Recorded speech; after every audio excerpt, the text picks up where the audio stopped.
Dumb blonde. Athlete. Nobody's come up to me and told me you're this stereotype. I've never heard that. Okay. Jock, jughead, meathead, mean guy. Would you say that's accurate? In a lot of ways, yes. Sometimes, mostly no, though, but sometimes yes, in regards. That I'm very motherly. Yeah, probably. I'm friends with everyone, I think. Who's nice to me, so. No. I'm not sure. Are stereotypes necessarily bad? I'm thinking that maybe they could be positive also. So maybe they've helped me get the very few friends that I have. So Probably not, no. Why do you think that? Because we all came together because we all played football together. So we do have some things in common. I believe for the most part I would have the same friends. Why do you think that? Because most of the people I hang around I've been hanging around for a while, and I talk to the most, so I feel like I don't have a lot of, I don't know, yeah, I feel like the friends I have now would still be the same friends I have. I think it's just a lot of pressure to keep that high standard of always being in shape, being an athlete. So I guess it's positive. I think it's a natural first step that most people take. So probably 100%.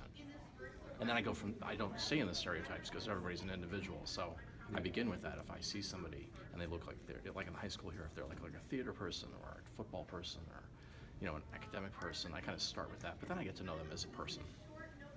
I think stereotypes affect everybody it could sometimes in a positive way, sometimes in a negative way. All the time. I think everyone does it. We can't help it. I guess more than I should, but not very often. I try not to, but I'm a human being, so I guess it happens. I try my best not to. With kids, never. Adults, try my best not to, but a lot of times stereotypes are inevitable, something you can't avoid. Unfortunately, I think I stereotype people on a regular basis. Does that affect your interactions with them? No, I try to give people the benefit of the doubt. To feel better about themselves. I think it just helps us organize our thinking and how to work through a crowd of people, and you're putting a group like an entire school like this, so I think it's just a way of sort of how our brains sort of compartmentalize things in order to get along with other people. Human nature. It's something they can do to help themselves get into a situation they're not really familiar with or someone that they're unknown with, that they can really help them put them in a category to minimize the stress of unknowns. Why? Because of social media. What about it? What about it? Because people often give their opinions that people don't need to give, and people sometimes listen, and they shouldn't, but then it just gets stuck in your head, and then sometimes you just can't. It gets stuck in your head, and even though you don't want to stereotype, and you end up, it's still in there, and you got to try to fight against it.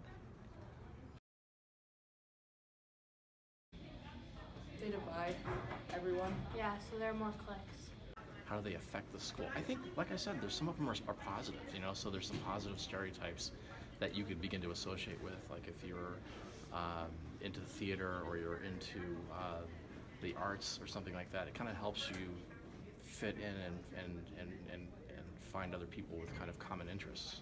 I think negatively, because then you're going to get kids, if you don't look the right way, if you don't dress the right way, if you don't have enough friends, and then you're not going to end up having friends, and then you're going to get stuck up in the hallway standing by yourself before the bell rings, and that tears me apart. Or else you're not going to have anybody to sit with at lunch, and that tears me apart.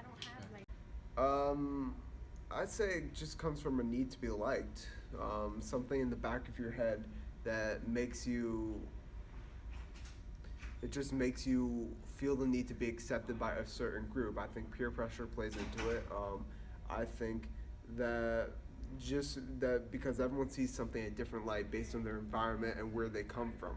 So it's very easy for someone to generalize another group of people and to discriminate them unknowingly sometimes. So.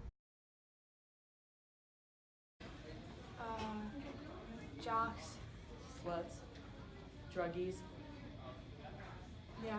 That's it. Well, I think you know that there's the academic people who really want to do well and rank first in their class. I cheer for them; they're good.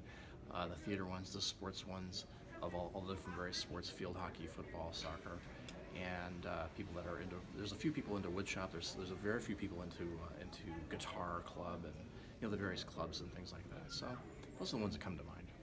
That's it. I think kids get put into an athlete column, academic column, nonconformist column,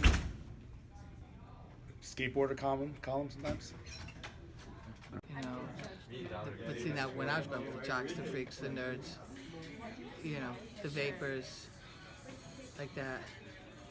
And then the poor little special ed kids that people, because if you don't look the right way, if you're not that smart, they do that too. Yeah.